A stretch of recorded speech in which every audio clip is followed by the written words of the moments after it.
So mga kapatid, andito naman tayo ngayon sa ating YouTube channel sa Katolikong Walay Masimba KBL. So ngayon mga kapatid, ang ating pag-usapan ngayon ay ang tungkol sa isinugo ng Diyos. Kung kailangan ba talagang ikaw ay utusan ng Diyos bago ka mag-claim na ikaw ay propeta o pastor o kung ano ka, no?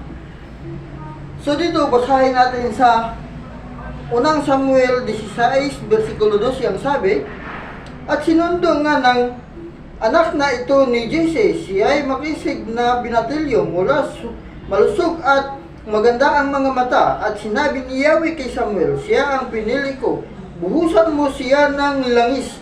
So, ibig sabihin mga kapatid, kapag ikaw ay pinili ng Diyos o isinugo upang mangaral ng salita ng Diyos, ay kailangan binasbasan ka sa ngalan ng Ama, ng Anak at ng Espiritu Santo, at buhusan ng langis ang iyong buong katawan upang ikay maging banal.